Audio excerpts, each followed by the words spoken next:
You have this amazing app idea, so you write it all out, you copy and paste it into Lovable, and you have these high hopes that Lovable is going to create this amazing app. You wait a couple of minutes for the app to finish building, only to find the app just doesn't work the way you want it to. So you burn through your credits and hope is lost. I'm here to tell you that there are 5 things you can do to ensure you have a fantastic experience using Lovable AI. The first tip, making sure you map out what it is you want Lovable to create. I like to use a mapping tool where I can drag in certain bits of information that I want to add, and then it will allow me to build out exactly how this app will look. As an example, I was building out a YouTube downloader app, so I knew that I needed to build certain things. And then I wanted to work out how these were all going to connect together. So with my features, I knew that the core feature was just going to be to download YouTube video. But then I also knew that I wanted add-on features like downloading TikTok videos or Facebook Reels. And maybe I wanted to store those videos into cloud storage. Then when it came to pricing, what sort of pricing groups did I want? I wanted tiers, either free and pro.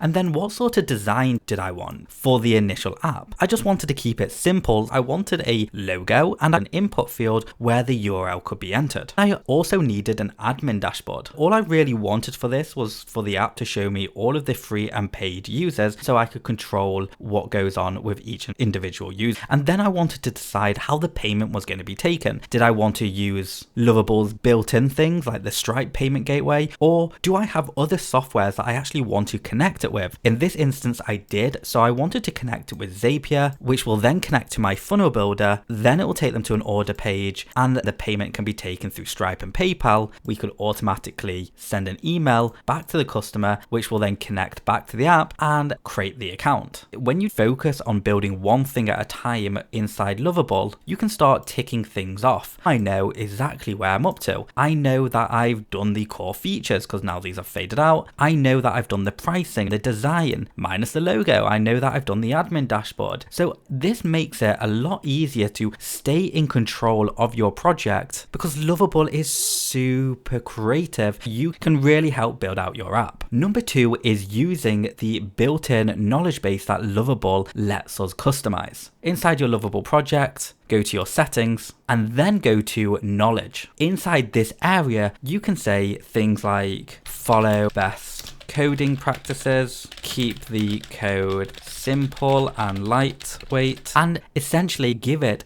criteria to follow so the app always does the specifics of what you want and it doesn't go full-blown creative mode, which again could ruin your project. For tip number 3, there's actually a new feature inside Lovable. This is the ability to customize your little menu at the top inside the top bar. To do this, click on this little plus button, and for each one of these menus you can click the pin to nav bar or click it. This makes navigating between different areas of your code much simpler. For tip number 4, I'm going to be talking about the design feature. Inside Lovable, head over to design and then themes. Inside this area, there are all these different default themes that you can simply hover over and it will start changing all of the elements based on that design inside your app. If you're not really a designer and you just want something up and running really fast, this is definitely the area to come into. You can also go into each one, click edit. You'll be able to design it further just by expanding each one and changing the colors if you wanted to. You can do the same for typography and effects. You've got this nice window here that you can save, import your own designs, or even export these designs. Tip number 5 is about the email side of your app. Typically, when you ask Lovable to add email integration into your app, they strongly suggest for you to use Resend. And although Resend is a great email platform, one of the downsides is you need to pay for it. And sometimes, especially if your apps are not commercial, you don't always want to be paying for additional services if you don't have to. Once you ask Lovable to add your email so you can send emails, they will suggest to integrate Resend. Once it suggests that, then you simply reply saying, I don't want to to use resend, I want to use my default hosting, which is, and then you say what your default hosting is. So if you use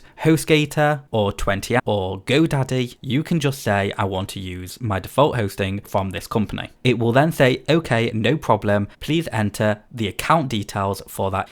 And then once you do that, it will integrate a test email option and you can click on test email, which will then send an, and then directly into the app, you can tell it what sort of emails you want to be sending out, when, and the app will go ahead and do all of that for you. I do hope you enjoyed these 5 lovable tips on how to build better apps. Thank you so much for watching, and I'll see you in the next